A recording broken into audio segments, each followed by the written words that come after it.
मेरे चैनल पर आप लोग का स्वागत है। ये निर्गुण अच्छा लगे तो लाइक शेयर और सब्सक्राइब कीजिएगा, कमेंट भी करके बताइएगा। नैहरा में 5 पेड़ पनमा, 25 पेड़ सुपरिया बारे राम। नैहरा में 5 पेड़ पनमा, 25 पेड़ सुपरिया बारे राम। तबहु न मुँह भैले लालबा, तबहु न लाल भैले मुँहमा, एके गो खैराबा बिनाए राम।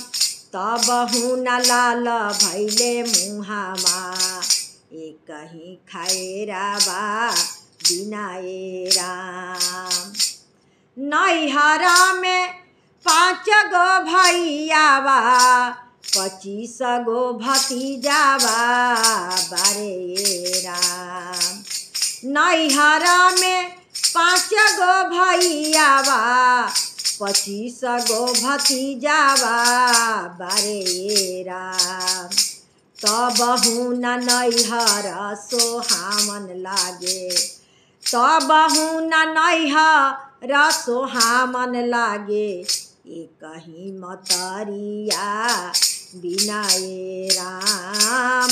तबहु न नैहर सोहामन लागे, एक ही मतरिया बिनाए राम। ससुरा में 5 गो भसुरावा, ससुरा में 5 गो भसुरावा, 25 गो देवारावा बारे राम। ससुरा में 5 गो भसुरावा, 25 गो देवारावा बारे राम।